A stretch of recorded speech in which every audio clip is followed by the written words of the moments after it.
The function grading generate modify local general rule is used to switch between general rules and local rules. General rules are always displayed by positive numbers, while local rules are always displayed by negative numbers. It is possible to work with a mixture of local and general rules.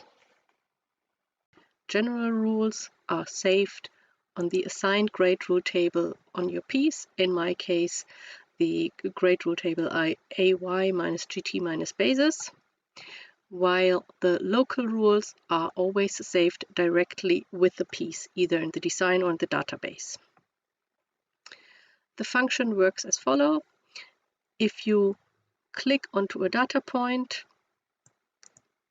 the general rule will be switched into a local rule, or if I click onto a local rule with the left mouse, the rule is switched into a general rule.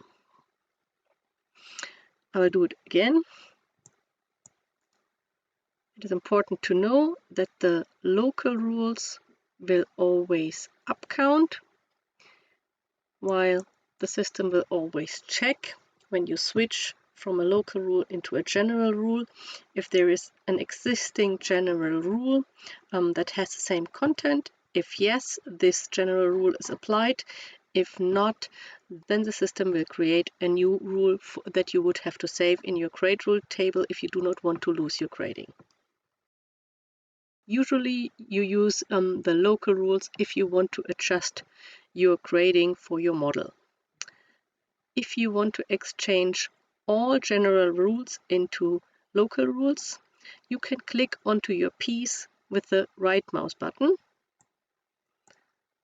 Then all general rules in one go will be switched into local rules.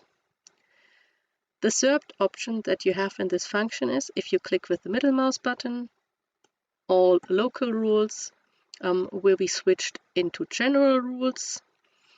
You have to be aware of that the system is checking for existing grade rules, but if there is not an existing grade rule for a local rule, then the system will create a new rule that you would have to save in your grade rule table if you do not want to lose your grading.